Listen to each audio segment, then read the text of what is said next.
Hello, this is Sean Wargo from AVIXA. Happy to join you here for Launch Week 10.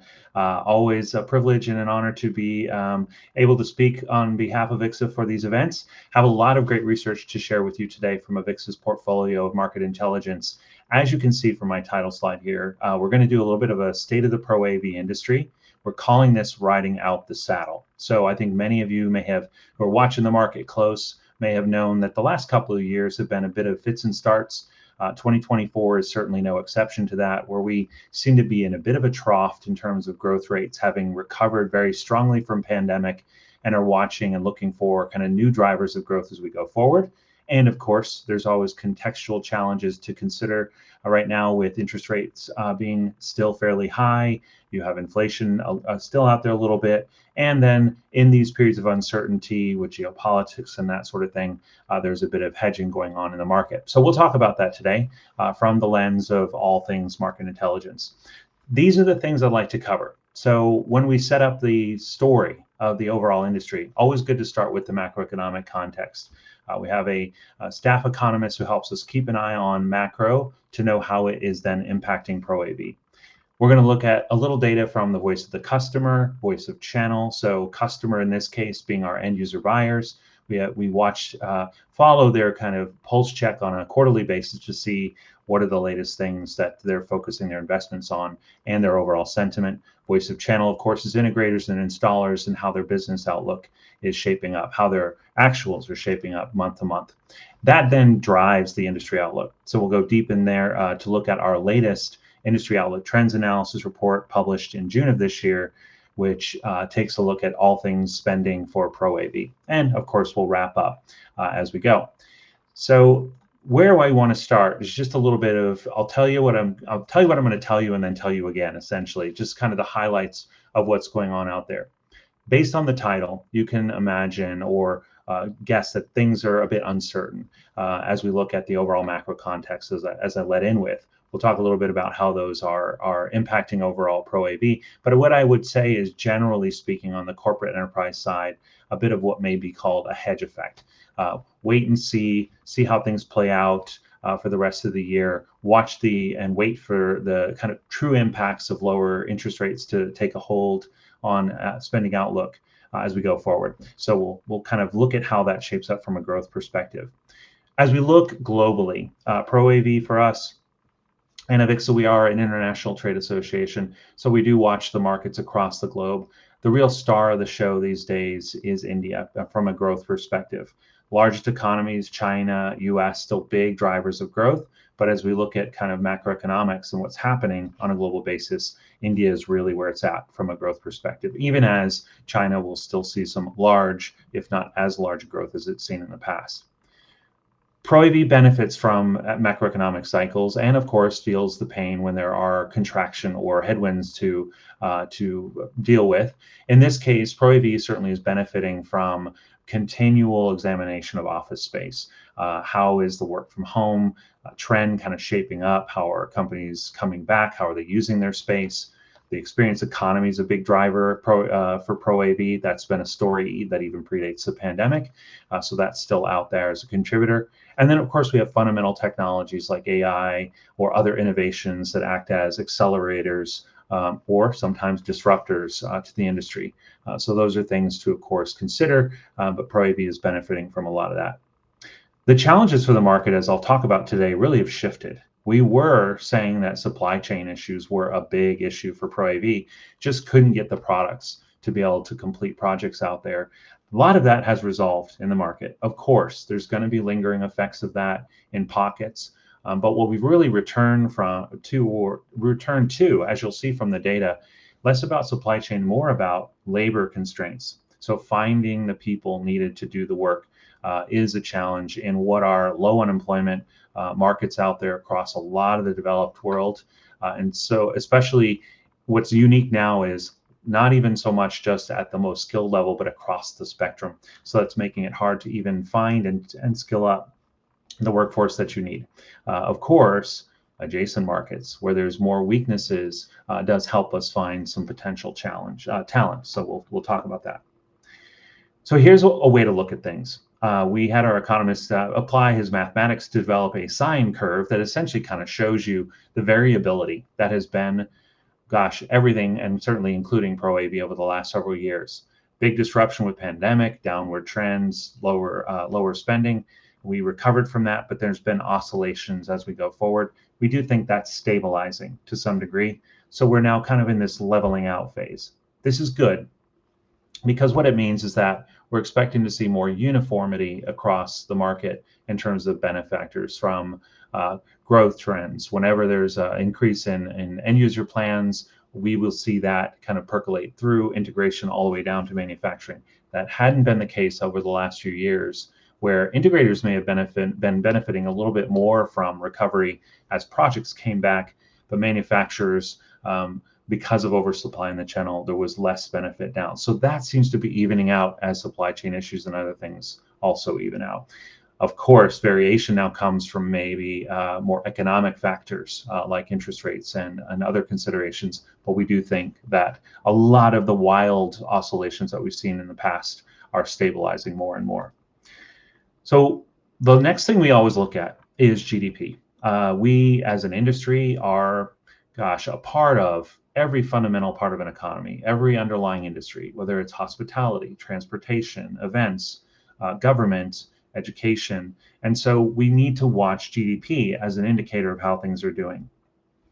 In this case, what we're seeing is data that shows fairly good outlooks in 23, 24, a little bit of slowdown as we go into 24, 25, though we think that some other things start to help us. But whether you're talking about the Americas, 1 to 2% growth there, 1.7, 2.4 over this year. The EMEA region, a little more challenged. We see actually some true recessions in places like Germany, though that is getting better, and 25 looks even better still. APAC, as we kind of teased out with the notion that India is the star of growth. China's been a challenge, has had a challenge over the last year or two, and so they're seeing less economic growth than they have in the past. That's a big contributor to total ProAV, since we know as a developing market, there's a lot of project work there.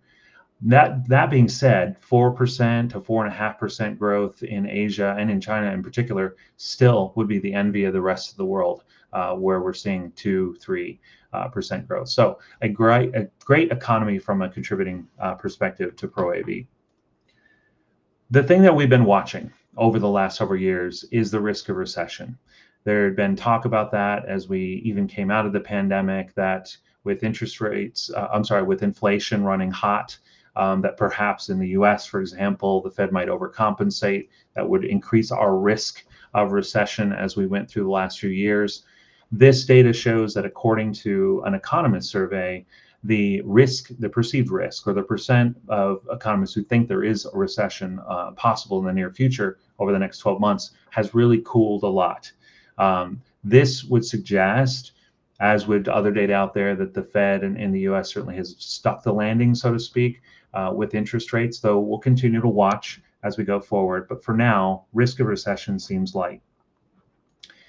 From there, it's all about experience economy. We talked about this a lot, and you go back even pre-pandemic, the parts of our economy that are, say, experiential, whether that's stadiums or venues, house of worship, a whole bunch of different parts of our economy kind of tied up into this. The notion is that industries are now competing for eyeballs. They have to up their game in terms of getting people to come to any particular event, whether it's a concert or a game, etc.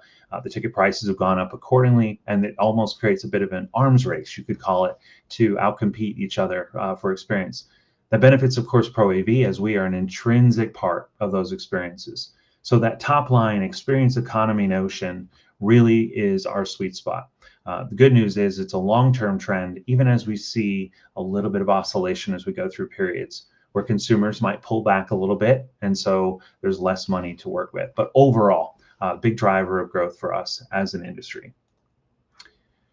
As I mentioned before, the challenges, though, in the market are a bit shifting. So this squiggle graph, you could call it, has a lot of different issues that we watch month over month. I want you to focus in on one particular color here, the red, that starts very high up in the graph on the left, and then really starts to join the mass of issues as we look back even into 23 and certainly into 24 now, where this data as of August is showing that supply chain challenges are less common, still there in the mix, but at below 10% of our integrator installers reporting that as a critical current challenge for them. That's a dramatic improvement over where we were in 22 and even before that. You could expect that probably the high water mark for this was actually sometime even in 21 or earlier in 22. But instead, if you look, kind of squint hard, look at the graph and find the purple line there, that is hiring and retention. So in the latest month, that was the top issue, even if it's not broken away from the pack and become the primary challenge for businesses. One to watch though. We know as we ask over a longer period of time, what is your most significant challenge that you'll face this year? Hiring and retention really does start to break away then as a challenge for our businesses, for integrator installers, as they look to meet the demands of project work. One of the ways that that's playing itself out is in wages. AVIXA does a salary survey among AVIXA AV professionals early on in the year. We make that available through a salary dashboard and a report about state of employment in our industry. If you look at this, it's showing across different economy types, the US and then non-US high GDP, non-US low GDP. You'll see a pronounced increase in the average, salary paid to AV professionals over the years. Really peaked in 2022, but held as a very big growth in 2023, especially for non-US low GDP. What does this mean? Labor is more expensive for our ProAV integrator installer communities, for embedded professionals, all that sort of stuff. So it's something that has to be factored into the cost equation as companies look to build their rate cards, plan for margin, all that sort of stuff. So a contributing challenge to our industry.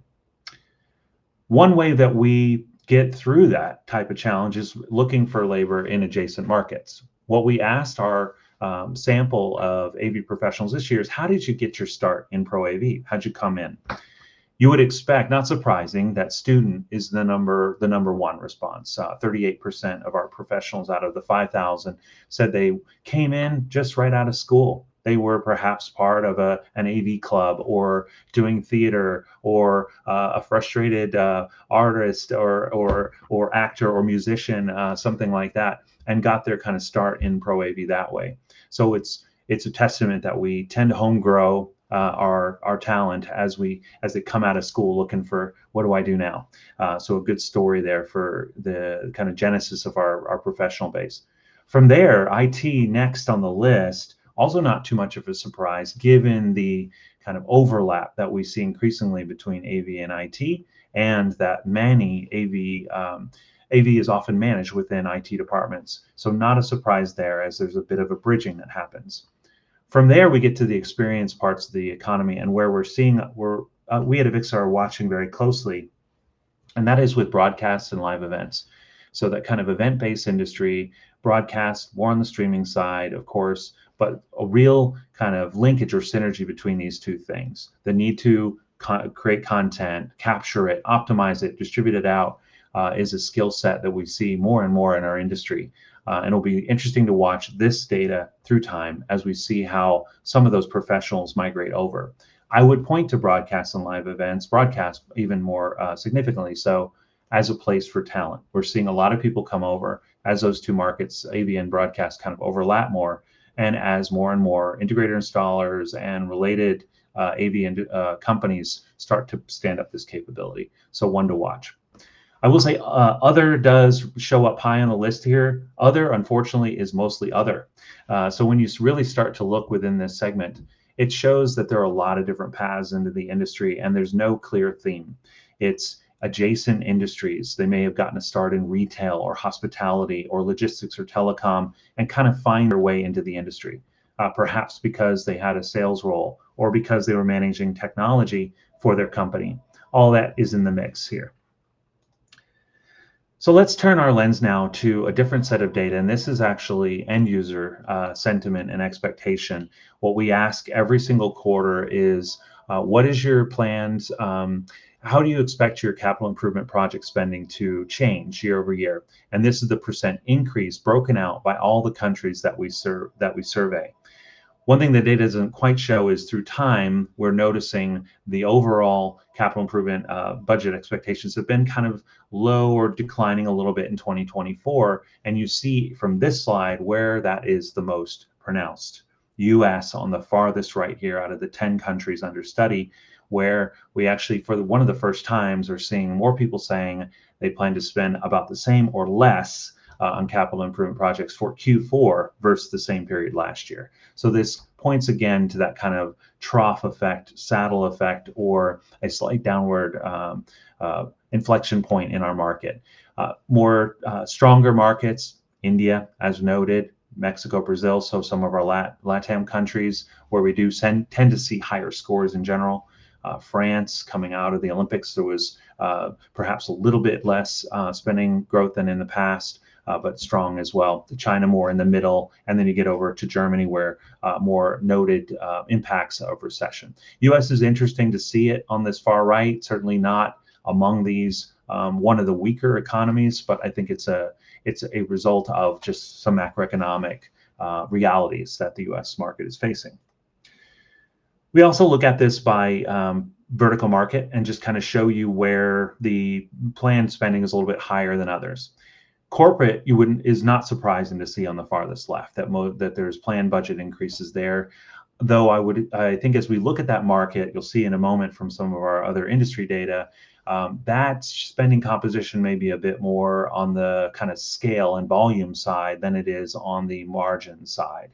That is kidding, lots of different conferencing rooms and that sort of thing. The one that surprised me the most is to see venues and entertainment far on the left here at 33% planning increase year over year. This could be seasonal. We're watching it, knowing that we see experience economy as a big driver of our industry. Seeing venues and events would suggest maybe that's slowing down, but I think that may just reflect a little bit of the seasonality and kind of concerts and other events around the world. We'll watch that as we go forward. The counterpoint to that is hospitality, more on the left side, where there's a bit of experience in there. There had been increase in travel, even if more domestic, but to see that coming in high suggests that there is some spending as hospitality venues, hotels, resorts, even on the conferencing side, start to invest a bit more in their facilities. The other way I like to look at this is a lot on this graph, but if you take some time to kind of stare at it, what you start to see is some surprising things when you break out spaces that companies are investing in for ProAV upgrades and the vertical markets that they come from as a buyer. Some things make sense, like seeing retail sales floors for retail on the top is expected. Same thing with boardrooms, group collaboration on corporate, or AV production in venues, large group rezo in government, education classrooms, healthcare, patient exam procedure rooms. But across each, you'll find some perhaps more surprising notes. For example, corporate investing in control rooms and AV production rooms for broadcast, to us highlights this opportunity for enterprise broadcast systems, which a control room could be a part of as they look to stand up capabilities to manage their content. Venues and events also have control rooms at the top. That is also perhaps content production kind of capability, security surveillance, but you also see some collaboration technology there as a venue might invest in its headquarters location for boardrooms and classrooms, etc. Some of the others too, AV production rooms for broadcast on retail is also somewhat surprising. Tells us that perhaps retail organizations are looking for ways to capture content and distribute it out to their customer, their consumer base. So these are opportunity areas for those clever in ProAV who are looking kind of for extension on service sets as they talk to some of their core customer bases. So one of those data points that's good to spend some time to look at on a quarterly basis. So we'll spend the rest of the time kind of looking at how does that translate into the outlook for our markets. This is the big headliner that we often refer to, the large and growing size of the ProAV market. As we always say, This is a big number because we included lots of things. So $325 billion seems like a lot for the average small integrator in, let's say, Toronto, Canada. But the point is to highlight just how broad that opportunity is, and so you can look for segments where there's better growth. I'll get to that and show you how that's playing out in just a moment. Otherwise, where this is useful is to look at growth rates, both year over year and then long term.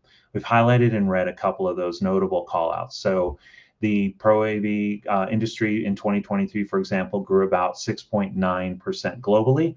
You can segment, of course, by country, but that gives you a little bit of the top line indicator. If you're doing better than that, then if your growth is higher than that, then you are benefiting in an outsized way from the trends. If you're below it, then you're kind of a little behind the areas of strong growth in the industry. Same thing goes for the long-term compound annual growth rate of 5.35%. That's another way to peg your business and say, hey, are we doing that better than the industry at large? Are we kind of gaining share, a bigger part, capturing a bigger part of the overall revenues, or are we falling behind, and do we need to therefore adapt to that? All those things are questions to ask. Otherwise, lots goes on into this. Things like the experience economy, AI, and its impacts all are part of that large figure for us as an industry. This is that year over year story. Also a lot to digest on these slides as well, but what you're getting a feel for is how we've changed that saddle effect and how we've adjusted our data from year to year. We had originally forecast, for example, that 2023 was going to grow at around 7.6 or 7%, and we pulled back on that as we noted some weakness in some key areas of ProAV that I'll kind of call out for it. But a lot of it is bellwether, which is what's been a bit challenging for our market as we come out of that pandemic recovery period. We also pulled back on the 2024 growth rate. That was about 6.5. We're down now to about 6.1. And what we were showing at the time is that that starts to improve again in 2025. So you see the saddle effect already here, 24 being a theoretical low point.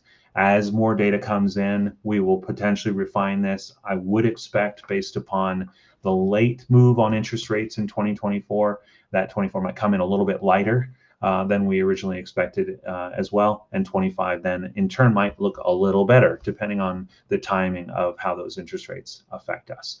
But you can see that saddle here. Good news is things start to improve even more as we look at 25 and beyond. So this is how it breaks out in terms of spending areas. As you look at your business, this is how we kind of look at the various verticals, the buyers of ProAV solutions and technology, the amount of spending coming from those particular segments, and the corresponding growth rates. So as you look at your business as an integrator or manufacturer or distributor, and you start to look at size, yes, so percent of contribution to your overall business, but perhaps even more so, the growth rates. Corporate, media and entertainment venues, the big three for our ProAV. Education, not too far behind that as kind of the bellwethers. You could say corporate and education, maybe government as well, or where a lot of our ProAV installer integrators are focused as a business. But we see perhaps better growth in things like media and entertainment, energy utility, even retail is higher than the industry average of 5.35. So this is where you start to look at mix of customer and say, are we in those places where there's a bit more growth, as perhaps some of the core segments like corporate education show a little bit lower growth, lower than industry average. So it comes down to mix. Be looking for those places where you can expand and develop pipeline into perhaps some parts of market that are doing a little bit better from a growth perspective. One way to do that is to look at your solution areas. So here again, we see the kind of challenge in the market right now with some of the bellwether category solutions like conference and collaboration, your boardrooms, your huddle spaces, auditoriums, that sort of stuff, learning as well. Those are the big two from a solution area perspective, but they are a bit more challenged right now in terms of overall revenue growth. I will tell you a lot of that comes down to price points of product. In our market, as is often the case for technology, you see deflation in pricing. As when it gets to products, you'll see that even more pronounced. But the mix underneath, so in conferencing, a lot more scale, investing in lots of smaller spaces instead of larger, higher end kind of flagship types of spaces. That's pulling down that growth expectation. Learning too went through a rapid wave of investment right after pandemic and is a little bit more metered in their approach. So their growth rate is slower. On the other hand, digital signage, broadcast AV, so that capability of capturing content and distributing it out, performance entertainment, your fixed install entertainment solutions, live events, these are areas that we've seen and expect to see them grow faster than the industry average. Signage has some intrinsic challenges with display prices coming down that pull down revenue opportunity a little bit, but there again, it can be a little bit more about scalability, more options, a price point conducive to installing signage in more places. So here again, it's about what types of solutions are you offering as a business, where is there a little bit more growth, even if, say, a large chunk of revenue comes from bellwether kind of core parts of the market, growth is likely to come from some of these adjacent areas. The story is also comes through on the product side. So this is what we're selling as an industry. Certain solutions, bundle everything together. These are the fundamental products. We'd always been saying that back-end systems, content management hardware, on the services side, there's some cloud-based revenue in there, that those were big contributors to our industry. That's not true for everyone, but it's become an increasing part of the mix, meaning when you're doing a conference and collaboration solution, more and more, you're also managing the back-end systems, the media servers, the network attached storage, the infrastructure in terms of routers and cabling, a bunch of things kind of coming in here and also in the infrastructure number down the ranking a little bit. Where I'd point to some fundamental weakness would be under video displays. That's expected to be a good growth rate, but price points have come down a lot there as there's actually oversupply in the kind of video display market. But ultimately, that can be viewed as somewhat good news for our industry, our integrated installers who now have a price point that may be conducive to a bit more coverage, more options, and opens up some other customer opportunities as those products come down, and creates a room in the balance sheet towards perhaps services and audio and some other product categories. Otherwise, the notable here is standalone software, a catch-all category, we'll admit, that includes content management hardware, business tool sets, AI types of product sets can come in here, product management, a whole bunch of project management, a whole bunch of different things. 10.9% growth rate in standalone software, certainly the biggest part. As we know, software has become a bigger and bigger part of the story for us. So I'm going to build this slide real quick because what I want to focus on here, these are 4 categories within ProAV. That as you start to look at that 325 and boil it down to segments, to look for growth, look for strength, look for opportunity. There's kind of 4 key ones as we look at our market. Core control, brands like Crestron, Amex, Extron, Kramer. Traditional AV, some of the same companies, but a bit broader, more solutions, more markets, more product categories. IT AV overlap would be your back-end systems, media servers, network attached, cloud services, etc. And then event tech on the far right side. These are companies and brands focused a little bit more on all things events and entertainment. Focus in on the 2023 and 2024 growth lines, and you'll see a story come out right away. Core control and traditional AV, much lower growth. In fact, a very challenging growth story in 23 for traditional AV, juxtaposed against IT AV overlap and event tech. Same thing for 24 growth and the compound annual growth rates. So this once again shows you where in our industry we're seeing a little bit outsized opportunity based upon areas of focus. So a lot more story behind this. Certainly reach out to me if you have questions on it, because how you filter matters to where the opportunity is and what size of the what we call SAM here, service addressable market, kind of your segment and how you exist within it. And you'll see that in the top line figures here too. So that kind of wraps up the IOTA side. I would just give quick note to, of course, as we do all these forecasts, you got to kind of keep an eye over to the overarching impactful trends and technologies. For a long time now, 20 plus 30 years, it's been a story of AV over IP, more and more content and solutions being utilized in the IP backbone within organizations. That's clearly a driving factor for ProAV. Linked to that is software and cloud migration, use of more software toolkits, AI being a part of that, cloud as a storage mechanism to be able to route content wherever needed and manage business.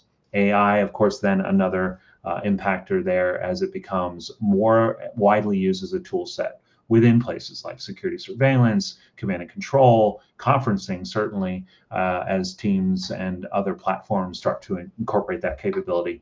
And then last but not least, on the overall experiential economy side, extended reality and that kind of use of tech to go beyond just the in-person, add on to it in an augmented fashion, and carry it online in some cases. That's been a part of the fabric of our industry. So wrapping up today, I think we started with the notion of the saddle, and that is certainly where we are. 2024, a little bit lower growth. We may pull back on that a little further as we get kind of final data in for 2024, but I think it reflects that larger context of macroeconomics, headwinds, yes, interest rates, those sorts of things, hedging on part of corporate, geopolitical uncertainties, those kinds of things. But we do see that improving in the future. And we also see continued upside. And a lot of that comes from experiences. The consumer has shown a lot of resilience over the last several years and continues to. They're out, they're about, they're engaging in experiences across so many parts of our economy. And so that offers an opportunity for us. A part of our opportunity as an industry is continuing to look at adjacencies. So during the pandemic, that was relying hard, of course, on the investments needed in education and conferencing for hybrid and just being able to keep business running. Now it's things like broadcast AV, control, those sorts of places, and even security surveillance, where we start to see opportunity around our margins that offer opportunity for expansion for our business. That we think is somewhat of a ProAV story. Increasingly, as we look at the future, that overlap becomes important for us as an opportunity. Thanks so much for joining us. If you have any questions, please feel free to reach out to me at swargo@avixa.org. My colleagues' emails are also here on the economic side and then on our product side. But would love to have a conversation with you. Otherwise, enjoy the rest of launch week.